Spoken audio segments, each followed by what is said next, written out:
And Madison Reedy is in the studio with me now with our business news. Madison, it would be fair to say, I think, that the life insurance industry is getting a bit of a serve. Who from and why? It's getting quite the scathing serve today. This is one of many that it's had recently too. So if you'll remember, the Financial Markets Authority and the Reserve Bank did this joint review into the conduct and culture of the life insurance industry. Now, earlier this year, when it came out with that damning report, it said that it found that the life insurers put profits before people, and it gave them a 6-month deadline to come back to the regulators by mid-year this year with detailed plans on the steps that they would take to improve. Now, the regulators came out today and said that they've received those responses and they are disappointing, underwhelming, and prove that the insurance industry has a weak appetite for change. Now, out of the 16 companies that were required to report back to the regulators here, the regulators say that half of them didn't put much effort into their responses at all. Now, all of the life insurance companies here were required to do an internal review of their own products and practices, but not all of them actually did.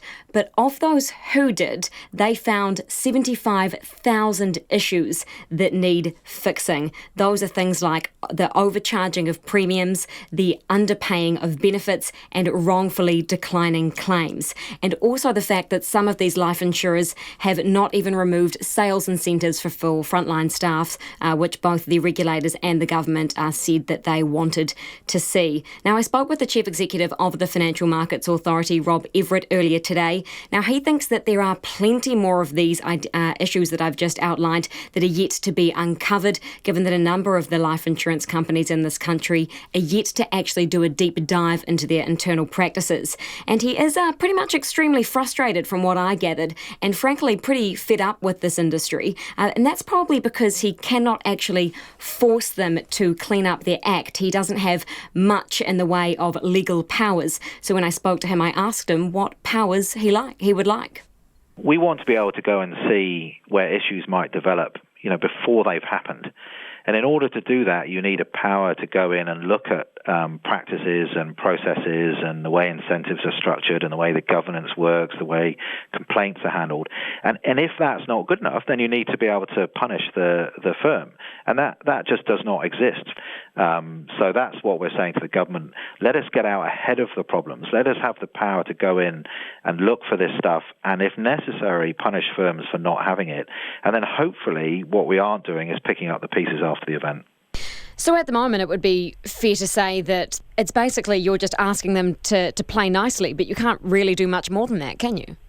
I agree. I think we're reaching the end of the rope in terms of how much moral suasion we can apply across this sector without legislative obligations on the sector, and that's what we've reported back to the government. Do you think that the insurance industry is afraid of financial regulators?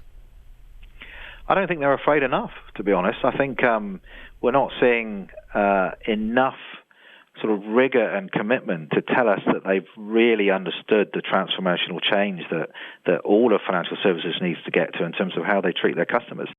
That is the Chief Executive of the Financial Markets Authority, Rob Everett, speaking to me earlier today. The one power they do have is naming and shaming, though. They do, and I asked them to name and shame when I was on the phone with them earlier today, and they refused to do so. So they're not taking that step yet. That is interesting. Not yet. Okay, so the other thing today is the latest read on consumer confidence came out today. Now, how are the good shoppers of this country feeling? Yeah, this is the Westpac McDermott Miller Consumer Confidence Index, and it fell 0.4 points in the month of September to a level of 103.1. Now, this is the lowest that shoppers and consumers have been feeling since 2012. They are feeling worse about this country's economy and the way it's heading, but they are feeling better about their own financial situation, interestingly. But this is pretty much a big nah to the Reserve Bank's 50 basis point cut of the official cash rate earlier this year, which was supposed to spur spending. It seems that the historically low interest rates that we have at the moment